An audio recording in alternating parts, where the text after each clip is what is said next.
नमस्कार, मैं हूं राजश्री शर्मा। दिन भर की खबरों में सबसे पहले नजर डालते हैं आज के मुख्य समाचारों पर। बच्चों के बीच बैठकर चखा मिड डे मील का स्वाद। एपीआरओ ने किया मिड डे मील का निरीक्षण। भाखड़ा में सिंचाई पानी देने की मांग। मुख्य अभियंता से मिले भाखड़ा नहरी क्षेत्र के किसान। सरकारी खरीद की धीमी गति का छाया मुद्दा। भारतीय किसान संघ की बैठक आयोजित। राष्ट्रीय पार्टी घोषित होने पर मनाई खुशी। बोले प्रदेश में आपकी सरकार बनने के पूरे आसार। और अब समाचार विस्तार से। मिड डे मील आयुक्त के आदेशानुसार प्रशासनिक अधिकारियों की ओर से बुधवार को विद्यालयों में मिड डे मील योजना अंतर्गत मध्याह्न भोजन, खाद्यान्न एवं मुख्यमंत्री बाल गोपाल योजना का औचक सघन निरीक्षण किया गया। निरीक्षण के लिए जिला कलेक्टर की ओर से जिला स्तर पर 12 निरीक्षण दलों का गठन किया गया। निरीक्षण दलों की ओर से शहरी व ग्रामीण क्षेत्र के राजकीय विद्यालयों का निरीक्षण किया गया।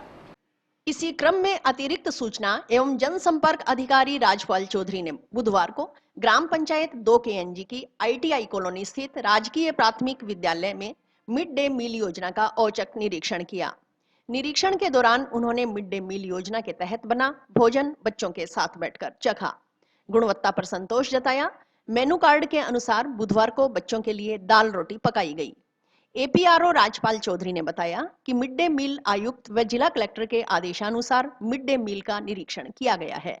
यह देखा गया है कि बच्चों को पर्याप्त मात्रा में मिल्क पाउडर दूध मिल रहा है या नहीं, खाने की गुणवत्ता कैसी है, खाना बनने से पहले अध्यापकों की ओर से स्वयं उसे चखा जाता है या नहीं। निरीक्षण के दौरान व्यवस्थाएं संतोषजनक पाई गईं। भोजन भी गुणवत्ता भी अच्छी थी। मिल्क पाउडर भी बच्चों को दिया गया। बच्चों से बातचीत की गई तो वे भी संतुष्ट नजर आए। उन्होंने बताया कि जातिगत भेदभाव की रिपोर्ट भी मांगी गई थी, लेकिन ऐसी कोई बात निरीक्षण के दौरान सामने नहीं आई। सभी बच्चों को एक साथ बैठाकर खाना खिलाया गया।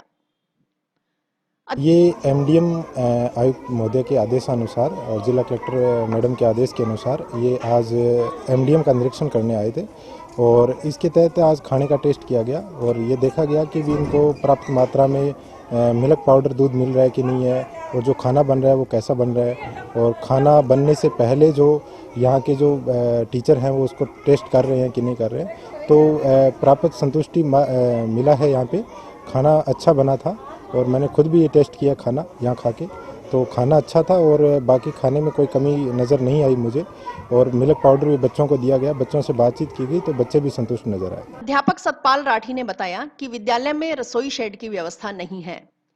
सीबीईओ ने गत दिनों विद्यालय के निरीक्षण के दौरान जल्द ही रसोई शेड की व्यवस्था करवाने के लिए आश्वस्त किया था। विद्यालय में 2 कक्षा कक्ष है। रसोई शेड बनने पर बच्चों की पढ़ाई में दिक्कत नहीं होगी। उन्होंने बताया कि विद्यालय में 4 अध्यापकों का स्टाफ है। पानी आदि की व्यवस्था न होने के कारण अध्ययन प्रभावित हो रहा था, लेकिन पिछले दिनों पानी की समस्या भी दूर हो गई है। पूर्व में विद्यालय परिसर में बने हुए गड्ढे में भी मिट्टी भर्ती का कार्य करवा फर्श लगवाया गया। अब स्कूल प्रांगण सुंदर दिखने लगा है। आज हमारे ये जीपीएस आईटी बस्ती के अंदर जो स्कूल है उसके अंदर पीआरओ सर आए थे विजिटिंग के लिए, मिड डे मील की विजिटिंग के लिए आए थे। उन्होंने आके हमारा मेनू चेक किया। मेनू के अंदर आज जो था दाल रोटी का था। सर ने खुद खाना टेस्ट किया। खाने का बहुत अच्छा हमारी सराहना की और प्रबंध अच्छा कर रखा था मिड डे मील का। उसके अलावा हमारे यहाँ पर जो है अभी रसोई शेड की व्यवस्था नहीं है, तो सीबीओ सर आए, मैडम आए थे। उन्होंने हमें आश्वासन दिया कि जल्दी हमारे जो है रसोई शेड का इंतज़ाम हो जाएगा। तो उसके बाद हमारे जो क्लासरूम है 2 ही है, तो अगर रसोई शेड बन जाता है तो वो हमारे लिए अवेलेबल हो जाएगा बच्चों को पढ़ाई में, ताकि उसमें कोई व्यवधान आए। ये भी बहुत अच्छा चल रहा है और हमारे यहाँ पर 4 स्टाफ है, बहुत अच्छा कोशिश कर रहे हैं, लेकिन थोड़ी सी व्यवस्था की वजह से पढ़ाई में बच्चों का डिस्टर्बेंस चल रहा है। पहले पानी की व्यवस्था नहीं थी। भारतीय किसान संघ की बैठक बुधवार को जंक्शन की धान मंडी स्थित किसान भवन में जिलाध्यक्ष प्रताप सिंह सूडा की अध्यक्षता में आयोजित की गई। बैठक में गेहूं की सरकारी खरीद शुरू नहीं होने सहित किसानों से जुड़ी अन्य समस्याओं पर चर्चा की गई। जिलाध्यक्ष प्रताप सिंह सूडा ने कहा है कि 1 अप्रैल से गेहूं की सरकारी खरीद शुरू किए जाने की बात कही जा रही थी, लेकिन 12 अप्रैल तक जिले में कहीं भी गेहूं की सरकारी खरीद शुरू नहीं हुई है। रावतसर में तो अभी तक टेंडर तक नहीं हुए। इससे ऐसा लग रहा है कि रावतसर में इस माह के अंत तक गेहूं की सरकारी खरीद शुरू नहीं हो पाएगी। सूडा ने कहा कि सरसों की सरकारी खरीद भी धीमी गति से हो रही है। हर रोज मात्र 5 से 10 कूपन जारी किए जा रहे हैं। अगर इसी तरह से चलता रहा तो सरकारी खरीद का कोई फायदा किसान को नहीं मिलेगा। उन्होंने कहा कि जिले की सभी धान मंडियों में कृषि जिन्सों का उचंती कारोबार हो रहा है। इससे सरकार व किसान दोनों का घाटा है। इस कारोबार को बंद करवाने के लिए सभी कृषि उपज मंडी समिति के सचिवों को पाबंद करने की मांग जिला प्रशासन से की गई है। बैठक के बाद इस संबंध में जिला कलेक्टर को ज्ञापन सौंप गेहूं की सरकारी खरीद पूरे जिले में शीघ्र शुरू करने, सरसों की सरकारी खरीद की गति को बढ़ाने की मांग की गई। इसके अलावा भारत किसान संघ सदस्यों ने प्रधानमंत्री के नाम जिला कलेक्टर को एक अन्य ज्ञापन सौंप आपदा अनुदान राशि को प्रधानमंत्री फसल बीमा योजना में समायोजित करने के प्रावधान को हटाकर किसानों को राहत दिलवाने की मांग की। ज्ञापन में बताया कि भारत सरकार के गृह मंत्रालय के आपदा प्रबंधन डिवीजन की ओर से जारी आपदा अनुदान के संशोधित अधिसूचना पत्र में आपदा अनुदान राशि को प्रधानमंत्री फसल बीमा योजना में समायोजित करने का प्रावधान किया गया है। इससे किसानों को अपने हिस्से का बीमा प्रीमियम भुगतान कर फसल बीमा लेने व बीमा दावा स्वीकृत होने पर आपदा अनुदान की राशि का भुगतान नहीं किया जाएगा। ऐसे में किसान प्राकृतिक आपदा से हुए फसल खराबे का आंशिक रूप से दिया जाने वाला आपदा अनुदान भी प्राप्त नहीं कर पाएंगे, जबकि प्रधानमंत्री फसल बीमा योजना किसानों के लिए स्वैच्छिक रूप से लागू की गई बीमा योजना है। इसमें किसानों से उनके हिस्से का बीमा प्रीमियम लेकर फसल सुरक्षा प्रदान की जाती है, जो फसल मूल्य के अनुसार होती है। आपदा अनुदान तहसील क्षेत्र के फसलों में 33% से अधिक के नुकसान पर किसानों को न्यूनतम सहायता के रूप में उपलब्ध करवाया जाता है। ज्ञापन में मांग की गई है कि एनडीआरएफ की उक्त अधिसूचना में आपदा अनुदान राशि को प्रधानमंत्री फसल बीमा योजना में समायोजित करने के लिए किए गए प्रावधान को हटाकर इन योजनाओं के पूर्व की भांति मिल रहे लाभ को जारी रख किसानों को राहत प्रदान की जाए। 16 तारीख को हम जब पूरे कूच करेंगे किसानों की समस्याओं को लेकर। किसानों की समस्याएं काफ़ी समय से भारत सरकार के सामने उठा रहे हैं। राजस्थान सरकार कोई उस पर समस्याओं पर ध्यान नहीं दे रही। तो इस संबंध में हमने 11 जनवरी को तहसील मुख्यालयों पे और 17 जनवरी को जिला मुख्यालयों पे ज्ञापन दिया सरकार को। सरकार ने उस पर कोई भी विचार नहीं किया। अब संगठन ने यह तय किया है कि अपने सरकार को घेरेंगे और 16 तारीख को बड़े जोश से पूरे राजस्थान के लोग वहाँ एक पड़ाव डालेंगे। वो पड़ाव हमारा अनिश्चित काल तक रह सकता है।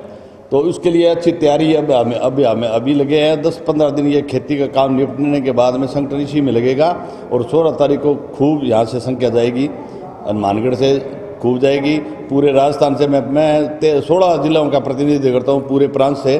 हमारी तैयारी है, प्रांत में हमारी बैठक हो गई है, जिलों में बैठक हो रही है।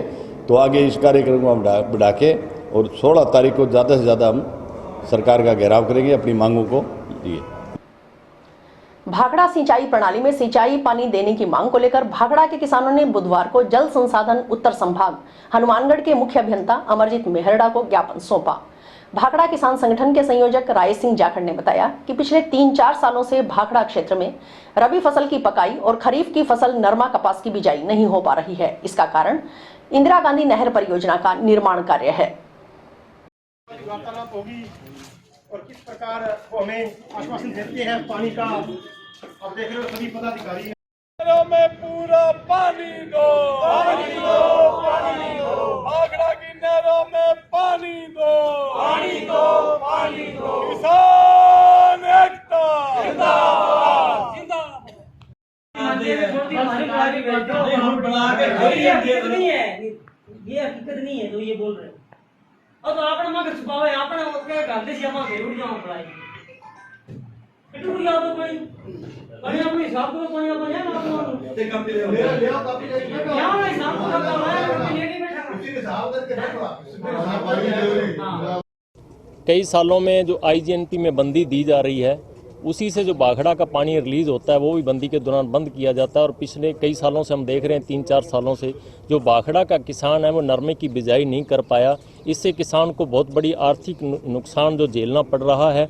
उसी को लेकर, मांग को लेकर और कैसे पानी भाखड़ा को दिया जा सकता है, इन सब समस्याओं को लेकर आज हम चीफ साहब से मिले कि हर बार 60, 70, 75 दिन की बंदी दे दी जाती है, लेकिन सरहिंद फीडर के माध्यम से भाखड़ा को पानी दिया जा सकता है, जिसकी तरफ किसी का आज तक ध्यान किसी ने नहीं दिया। इस बार किसान संगठनों ने यह आवाज़ उठाई है कि 1 महीना क्लोजर के बाद जो बाखड़ा क्षेत्र है उसको सिंचाई पानी दिया जाए। इस पे अभी चीफ साहब जो मेरडा जी हैं उन्होंने हाँ की है कि 26 तारीख से जो हम बाखड़ा में पानी रिलीज़ कर देंगे। 26 को किसान यहाँ फिर आएंगे। अगर 26 को पानी रिलीज़ नहीं करेंगे तो यहीं पे धरना देकर किसान बैठे। पिछले 4 सालों से बाखड़ा में एक तो जो रबी की फसल है उसकी पकाई नहीं होती थी और खरीफ की बिजाई नहीं हो पा रही है। अब की बार पिछले साल काफ़ी तादाद में किसान इकट्ठा हुए तो अब की बार प्रशासन कुछ चेता, विभाग चेता, उन्होंने गेहूं पकाई के लिए पानी दे दिया और ऊपर से भगवान भी मेहरबान हो गया और अपने गेहूं सरसों बढ़िया पकाई हो गई। अब ये मुद्दा ये रहा है कि वे अपने नरमा और कपास की बिजाई कैसे की जाए। जिस एरिया में ट्यूबवेल है, पानी मीठे हैं, वहाँ तो हो जाती है बिजाई, और जहाँ खारा पानी है, तमाम लगभग बाखड़ा एरिया में 70% पर खारा पानी है, तो वहाँ बिजाई नहीं होती है। और यहाँ अभी हम चीफ साहब से मिले हैं, मेरडा जी, और परसों हम आए थे तब रैगर साहब ने भी बताया था भी चीफ साहब अभी लगे हुए हैं पिछले साल के वायदे के मुताबिक भी जो ये 1 महीने का आपका PhD के लिए क्लोजर रहेगा उसके अंदर आपको सिंचाई पानी दे दिया जाएगा। और यही आज कहा है भी मैं प्रयास में हूँ और कुछ अतिरिक्त पानी लेकर और 26 के बाद में बाखड़ा में सिंचाई पानी दे दिया जाएगा। आम आदमी पार्टी को राष्ट्रीय पार्टी घोषित करने की खुशी में बुधवार को पार्टी कार्यालय में प्रदेश उपाध्यक्ष सुभाष गोदारा की अध्यक्षता में कार्यक्रम आयोजित किया गया। इस दौरान मौजूद कार्यकर्ताओं ने एक दूसरे को मिठाई खिलाकर खुशी मनाई। आम आदमी पार्टी कार्यालय प्रभारी सचिन कौशिक ने कहा कि देश में 1300 से अधिक पार्टियां हैं, इनमें से मात्र 6 पार्टियां राष्ट्रीय हैं। इसमें अब आम आदमी पार्टी भी शामिल हो गई है।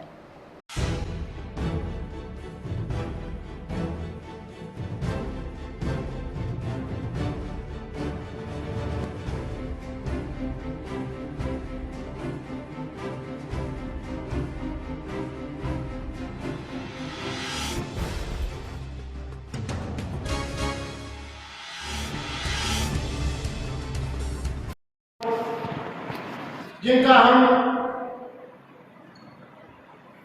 कभी भी एहसान नहीं उठा सकते। इस पार्टी ने तो 10 वर्ष के अंदर इतना कार्य किया है। 2 स्टेटों में इनका राज,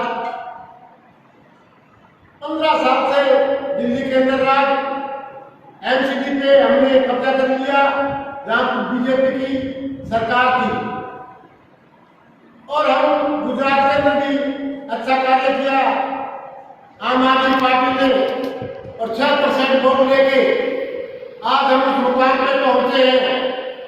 हमारे 10 मेंबर ऑफ पार्लियामेंट राज्यसभा,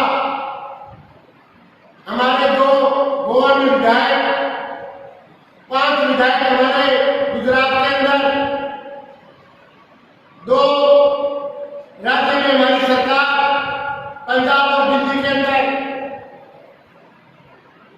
अब हमें इसी लगन के साथ केजरीवाल जी का जो सपना है उसे साकार करना है राजस्थान के अंदर भी। मैं आज मेरे को अपार खुशी हुई कि हमें राज्य पार्टी का दर्जा मिला है। आज हमें कंधे से कंधा मिला के, गांव-गांव, ढाणी-ढाणी जाके, अब समय कम रह गया हमारे पास। राजस्थान के चुनाव को 8 महीने रहे हैं। आज हमारे आम आदमी पार्टी के राष्ट्रीय पार्टी बनने के उपलक्ष्य में आज सभी कार्यकर्ता यहाँ इकट्ठित हुए ऑफिस के अंदर, और वो पार्टी जो 26 नवंबर 2012 को बनाई गई थी, एक छोटी सी पार्टी, और मात्र 10 साल के अंदर उन्होंने राष्ट्रीय पार्टी बनने का एक मुकाम हासिल किया है, एक इतिहास बनाया है इन्होंने। उसके उपलक्ष्य में आज सभी कार्यकर्ता हमारे बहुत ही उत्साहित हैं, और सभी उत्साहित होकर के हमने यह एक छोटा सा एक दूसरे से लड्डू बांट करके और अपनी खुशी जाहिर की है। आम आदमी पार्टी राष्ट्रीय पार्टी बनी है, इसी खुशी में यहाँ एक छोटा सा प्रोग्राम हमने रखा है सर। देश में लगभग 1300 से अधिक पार्टियाँ हैं, उनमें मात्र 6 पार्टियाँ नेशनल पार्टी है, उसमें से एक आम आदमी पार्टी है। देश में ऐसी मात्र 3 पार्टियाँ हैं जिनकी एक से अधिक राज्यों में सरकार है, उनमें से एक पार्टी, मात्र 3 पार्टियाँ ऐसी, उनमें से एक आम आदमी पार्टी है। हमारे लिए गर्व का विषय है सर। थोड़े दिन पहले, कुछ समय पहले हमारे जब हम पार्टी का प्रचार प्रसार करते थे, लोग हमारी हंसी मजाक उड़ाते थे, और आज हम बहुत कम समय में यहाँ तक पहुँचे हैं सर। ये साफ सुथरी और काम की राजनीति की वजह है सर, कि ये काम की राजनीति की वजह हम आज यहाँ तक पहुँचे हैं सर। अभी आम आदमी पार्टी राजस्थान में, जैसा कि आपने अभी पूछा, संगठन विस्तार पर पूरा जोर दे रही है सर। संगठन निर्माण भी किया गया और अभी संगठन विस्तार का कार्य चल रहा है सर। बहुत ही जल्दी हमारे ब्लॉक इंचार्ज लगाए जाएंगे, फिर सर्कल इंचार्ज और ग्राम इकाई तक हम पहुंचेंगे और आगामी चुनाव भी पुरजोर तरीके से लड़ेंगे सर। जंक्शन में श्री गंगानगर रेलवे फाटक के पास बुधवार सुबह ट्रेन के नीचे गाय आ गई। इस कारण करीब 25 मिनट तक ट्रेन मौके पर ही रुकी रही। जानकारी के अनुसार कोटा श्री गंगानगर के मध्य चलने वाली सुपरफास्ट एक्सप्रेस ट्रेन संख्या 22,981, 22,982 बुधवार सुबह करीब 9 बजे श्री गंगानगर रेलवे फाटक के पास पहुंची तो अचानक एक गाय रेलवे ट्रैक पर आ गई। जब तक ट्रेन रुकती तब तक गाय इंजन के पिछले टायरों के नीचे आकर उनमें फंस गई। गाय की मौके पर ही मौत हो गई।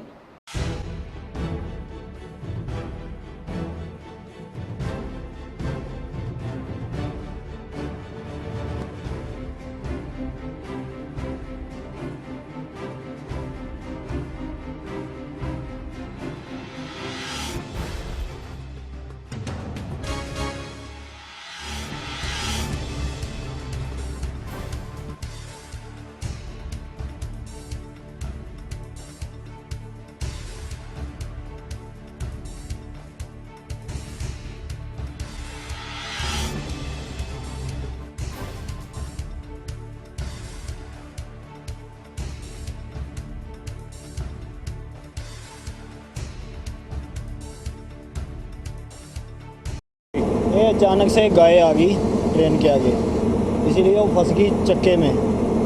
तो इसी चक्कर में वो रुक रही है गाड़ी। कौन सी ट्रेन है? एक कोटा से गंगानगर वाली। टाउन में जंक्शन रोड पर स्थित डीएम मोटर्स पर बुधवार को रोटावेटर का लक्की ड्रॉ पुरस्कार वितरण कार्यक्रम आयोजित किया गया। इसमें हनुमानगढ़ क्षेत्र के 2 ग्राहकों को इनाम स्वरूप वॉशिंग मशीन व मोबाइल फोन का वितरण किया गया। कंपनी के नितिन जेटली ने बताया कि कंपनी की ओर से 10 फरवरी से 20 फरवरी के बीच इनाम निकाले गए थे। इसमें पूरे भारत में 555 इनाम निकाले गए थे।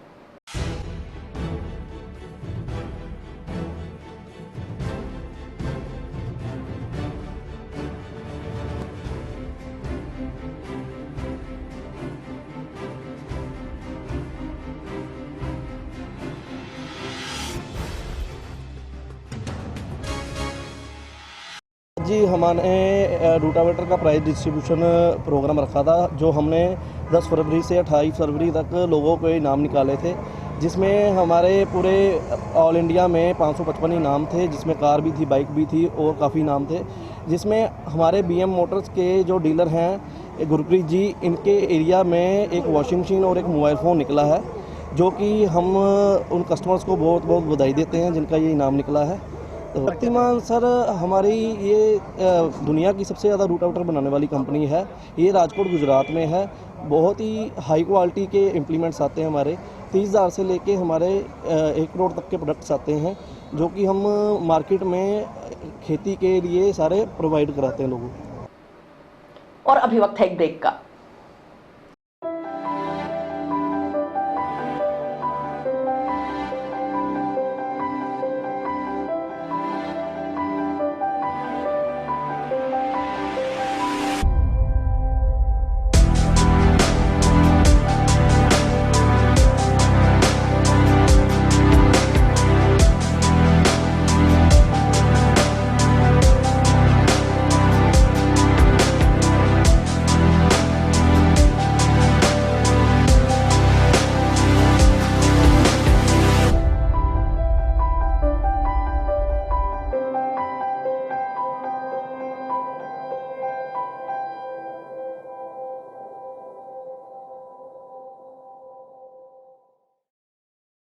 जंक्शन स्थित लिटिल फ्लावर कॉन्वेंट स्कूल की सिल्वर जुबली बुधवार को समारोह पूर्वक मनाई गई।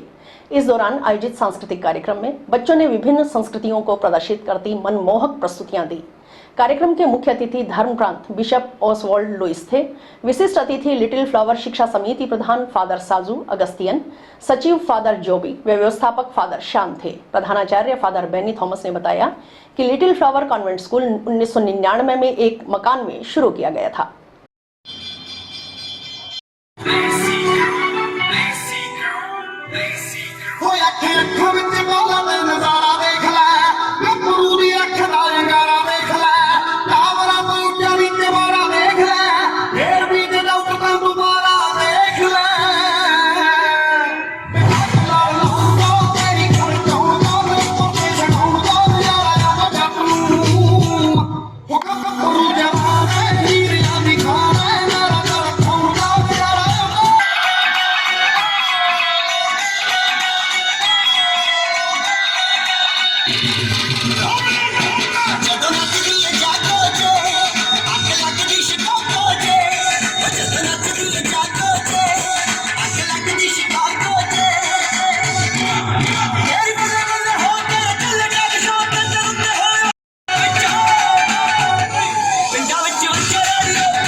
During this year, Jubilee year, you will have to learn more and more about her life, what she did, how she grew up, what suffering she had, what love for God she had.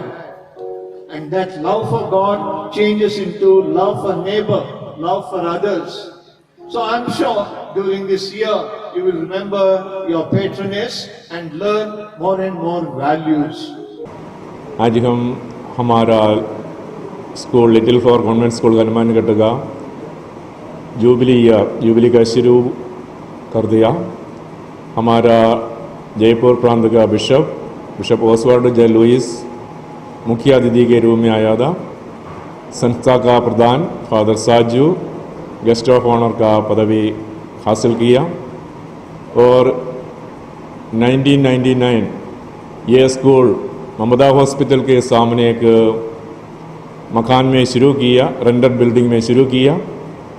तब बच्चे बहुत कम था, कम से कम 10-12 बच्चे थे, लेकिन धीरे धीरे स्कूल अपनी उन्नति प्राप्त किया। ऊपर वाले की कृपा से बहुत कुछ करेंगे। आप सब हमारे साथ जरूर जुड़े रहना है। अभी हमारे ये स्कूल में 1300 के ऊपर बच्चे पढ़ते हैं। राष्ट्रीय युवक परिषद सदस्यों ने मच्छरों के प्रकोप से बचाने के लिए वार्डों में फॉगिंग करवाने व नालियों में काले तेल का छिड़काव करवाने की मांग की है। इस संबंध में परिषद सदस्यों ने जिलाध्यक्ष प्रवीण जैन के नेतृत्व में बुधवार को नगर परिषद आयुक्त के नाम ज्ञापन सौंपा।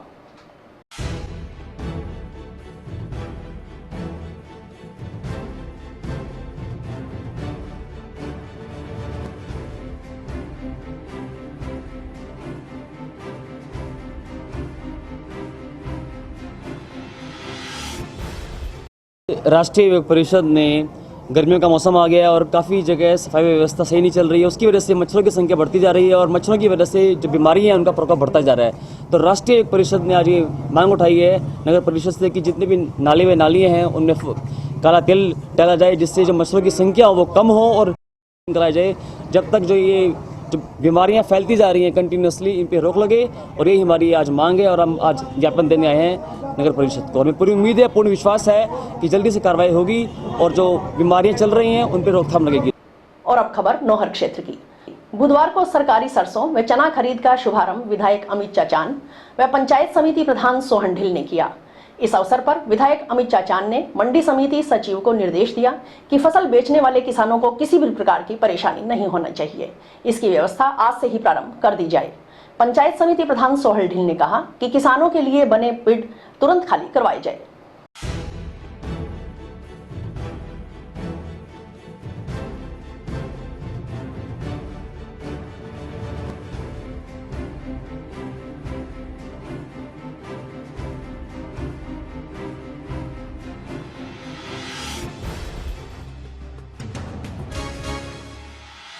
अनाज मंडी में जल्द फीड व क्रय विक्रय समिति के माध्यम से सरकारी खरीद का शुभारंभ किया गया है, जिसमें चना व सरसों की सरकारी खरीद की जाएगी। सरसों 5475 व चना 5325 रुपये में किसान अपने जिन्स का यहाँ लाकर बेच सकेंगे, जिसमें पंचायत समिति प्रधान सोहन जी ढील, व्यापारीगण, धर्मपाल जी ढील सभी यहाँ उपस्थित थे। सभी की मौजूदगी में आज खरीद का शुभारंभ किया गया है। मैं किसानों से अपील करता हूं कि आप ज़्यादा से ज़्यादा जिन्स लाकर सरकारी खरीद में यहाँ बेचें, जिससे कि किसानों को लाभ होगा। द्वारा किसानों की कृषि जिन्स खरीद का ये का शुभारंभ विधायक जी के कार्यक्रमों द्वारा किया गया। सभी व्यापारी, कृषि मंडी सचिव, सहकारी क्रय विक्रय सहकारी समिति की व्यवस्थापक सचिव सब उपस्थित रहे। हमारे माननीय मुख्यमंत्री अशोक जी गहलोत का प्रयास है कि किसानों को ज़्यादा से ज़्यादा अपनी फसलों के उचित भाव मिले और सुचारू रूप से किसानों की जिन्स बेचने का और यहाँ सरकार के द्वारा खरीदने का कार्य जारी रहे, ये हमारा प्रयास रहेगा। हम किसानों से अपील करते हैं कि अपना ज़्यादा से ज़्यादा माल ला के सरकारी फीड को यहाँ सरकार को तुलवाने का काम करें, जिससे किसानों की आर्थिक स्थिति मजबूत हो। और कुछ समस्याएं किसान संघों द्वारा बार बार जो उठाई जा रही है वो सरकार के संज्ञान में माननीय कलेक्टर महोदया द्वारा परसों में बैठक ली गई है। कल लोगों ने उनको कहा है जो भी कोई तकनीकी दिक्कत किसानों को इस खरीद के अंदर आएगी तो उसको जल्द से जल्द दूर करके और खरीद करने का काम सरकार द्वारा किया जाएगा। और इसी के साथ समाचार समाप्त हुए। रोजाना देखते रहिए समाचार। नमस्कार।